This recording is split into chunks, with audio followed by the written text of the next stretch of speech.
Introducing your host, Bradley Kelly. So today on today's episode of the Enthusiast, we're going to be talking about the latest updates on the Phantom. And for your Sunday entertainment, we are joined by Gary Horne, the man behind the rings of the Phantom. How are you today, Gary? I'm really good, thanks. So first things first, we're going to be getting into the few publications news, and as everyone knows, on next Thursday, on the 31st of March, the Phantom Death East and Part 2, issue number 1915 will be coming out, and simply in the last couple of months, I've just been, I've been getting through the annual because it takes me a fair long time and I've been quite busy. But coming up in this week's news, we have Grange posts a new artwork collaboration with Paul Mason. I am joined by Gary Horne, the expert Phantom Ring man. And lastly, I have a new announcement to make, and we are going to be getting in. So as nearly every fan would have seen this week, Grange Wallis has, I'll be showing an image up on the screen right now. Grange Wallis has done an incredible job. He has done an incredible job with the collaborations between artist and writer of the Phantom Vietnam Stories, Paul Mason, which currently right now in Brisbane, he's at the Oz Comic Con or something, which is very cool. And to me, I haven't actually been to Oz Comic Con. I've been to Supernova. It's awesome. I'm very excited for this year Supernova, and it just looks so damn good, the artwork.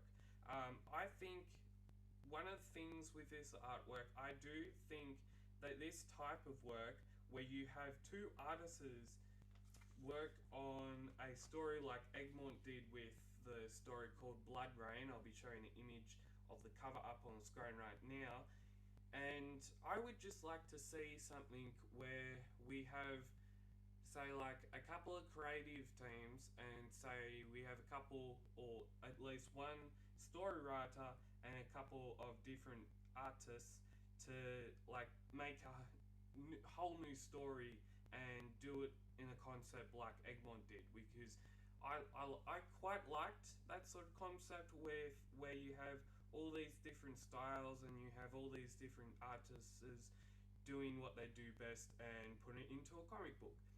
So joining us today is Gary Horne as our guest. Gary Horne is the expert ring man for the Phantom fans, and today we are going to be talking about his book. So question one is, why do you collect the Phantom, and is there a reason why you wanted to create this book? Yes, well, I've been collecting for about 30 years, and when I grew up, I was born in 1958, and we used to go to the Brisbane show and get comics in the show bags, as everyone used to do, and never really worried about collecting until the 80s. Found a bit more money, I think, and loved the rings.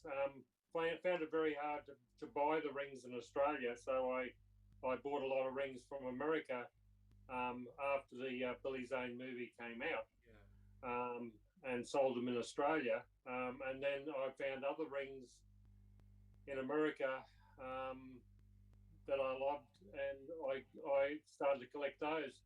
I've always had a passion for the rings. I like anything that's old, especially from the 1943 series. That's awesome. And I've got quite a few bits and pieces from that series, but I do love the rings. I was inspired by my friends and family to write this book on the Phantom rings, because they said, too much knowledge not to tell people about the rings, and I still collect rings now. Got a lovely set of gold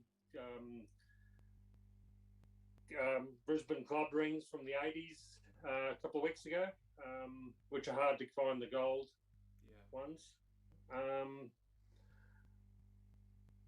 That's about my story. Just love, as you can see, the room. My room has plenty of Phantom. I got a whole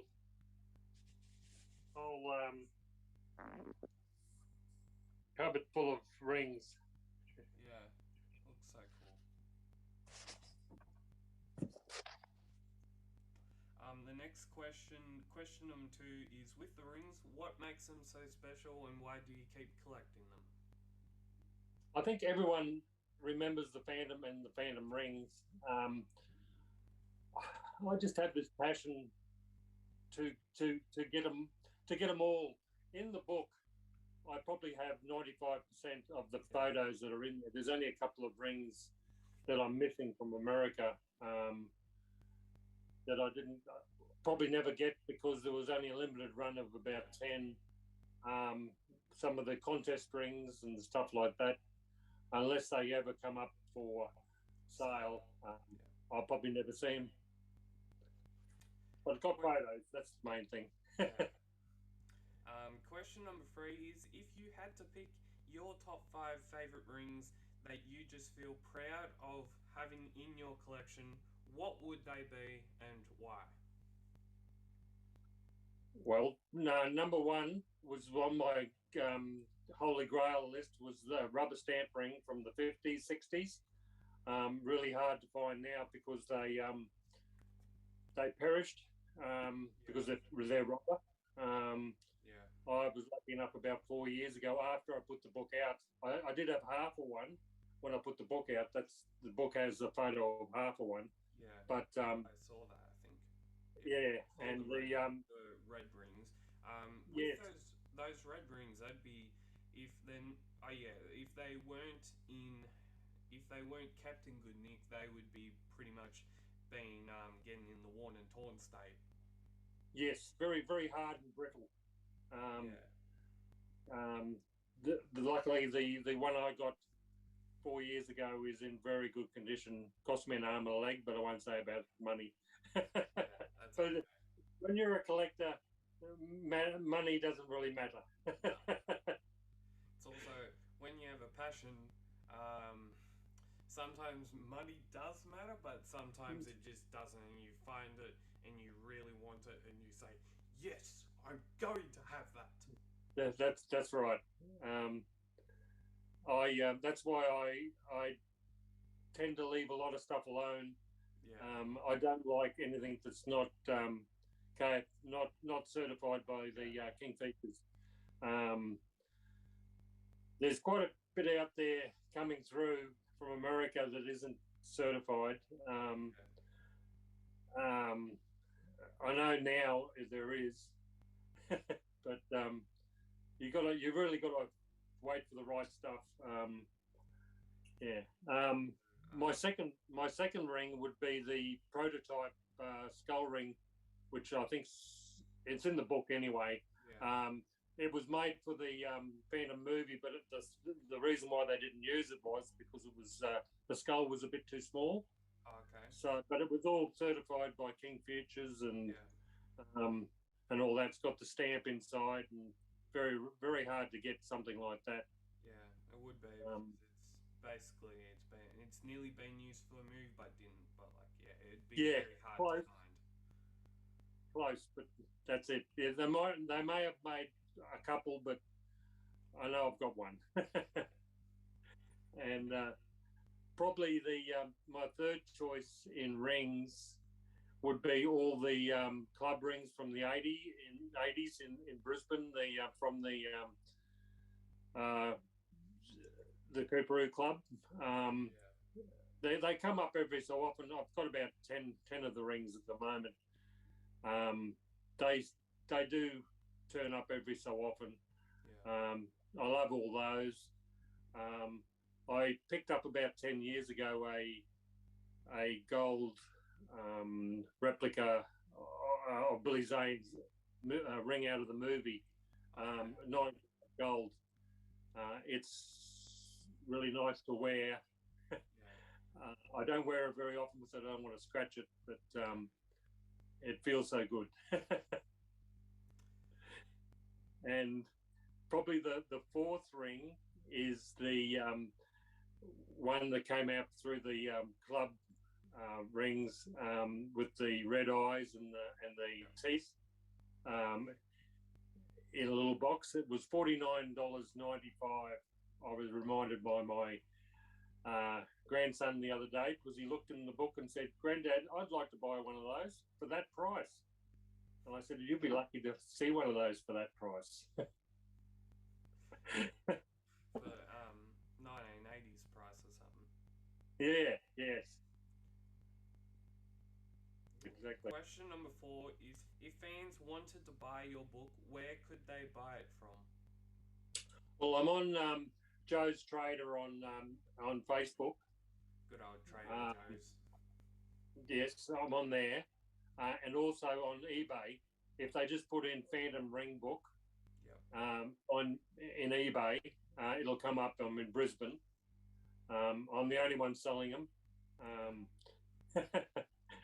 They're $15 plus. If it's in Australia, it's $6 postage. If it's overseas, it's about $11 postage. Cool. Australian. Like I remember because I was up a couple of weeks ago. End of end of February to start of March. I was up to Townsville, and I think last week I was talking about what I got on my holiday, and I was visiting this guy's collection, and his name would have been his first name is Shane, and he was Shane, yes. Yeah, he was talking about you, and it was he just bought a ring off me last week. Yeah. Yeah, he's just so insightful. He was very informative. Yes. I bought a bit of stuff off him, and he's bought a bit of stuff off me. Yeah. So this week's PhantomCave announcement is, so as most fans would have known and may have not have heard, I made an announcement this week on Facebook regarding that I am in the next couple of months, and even after this video comes out on Sunday, I will be changing my approach to when I make my videos and when they come out. I'm changing from weekly uploads to seasons like you see on TV shows, and I will still be making videos. It just won't put as much pressure and stress on me. You don't need the pressure. Yeah, I've got enough things to worry about in my life. That's right. Thank you, Gary, for joining us on today's episode. And if you wanted to support PhantomCave Reviews and Gary's book, you can obviously see it up in the picture. So you can do that, and by subscribing and comment, what would you like to see? Would you like to see a collaboration story published by a few publications? I know I would. As always, keep Phantom Caving, and we will see you next time on the Phantom Cave YouTube channel. Thank you.